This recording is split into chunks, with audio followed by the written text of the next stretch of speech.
नमस्कार, मी लतिका निंबाळकर. माझ्या चॅनलवरती तुमचं स्वागत आहे. आज मी तुम्हाला सोयाबीनची सुक्की भाजी बनवून दाखवणार आहे.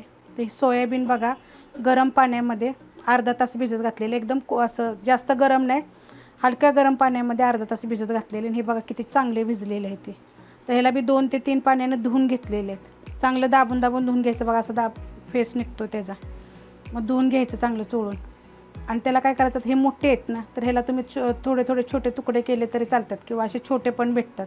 तर मी हे एका ह्याचे 3 तुकडे करून घेणार आहे बघा असे, म्हणजे भाजी जरा छान होते असे.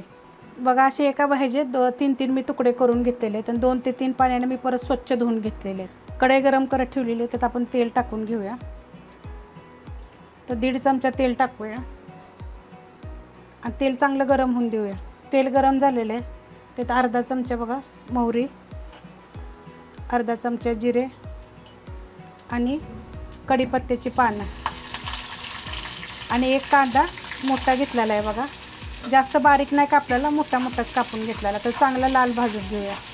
कांदा बघा चांगला भाजलेला आहे. तर ह्याच्यामध्ये थोडीशी हळद टाकून घ्यायची आणि लसूण 1 गड्डी आणि 1 इंच आलं कुटून घेतलेलं आहे खलबत्त्यामध्ये.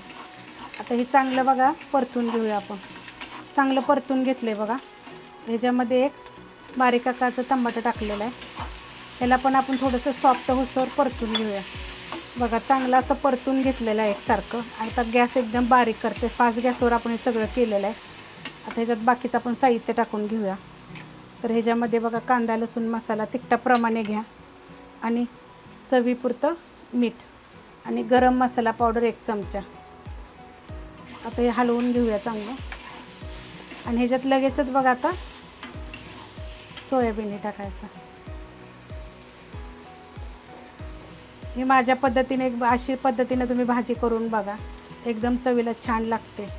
आणि आवडली तर एक लाईक करत जा आणि कमेंट करत जा. ते चांगले आपण मिक्स करून घेऊया.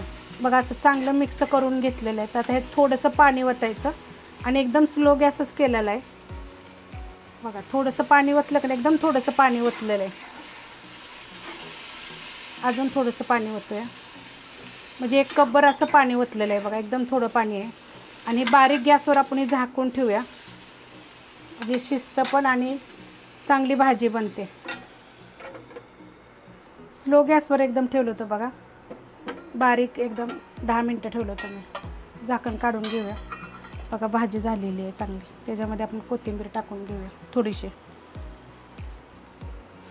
बघा ती छान अशी झालेली आहे आणि शिजलेली पण आहे. एकदम थोडंसं पाणी ठेवायचं बघा, हे हलकंसं एकदम. जरी तुम्हाला ह्यात थोडं पाणी अजून पाहिजे असलं तरी ठेवायचं. पण असं असेल का नाही भाजी, तर एकदम खायला चांगली लागते बघा. जरी तुम्हाला सोयाबीनची भाजी सुक्की जर आवडली असेल तर लाईक करा, सबस्क्राईब करा, कमेंट करा आणि शेअर बी करा.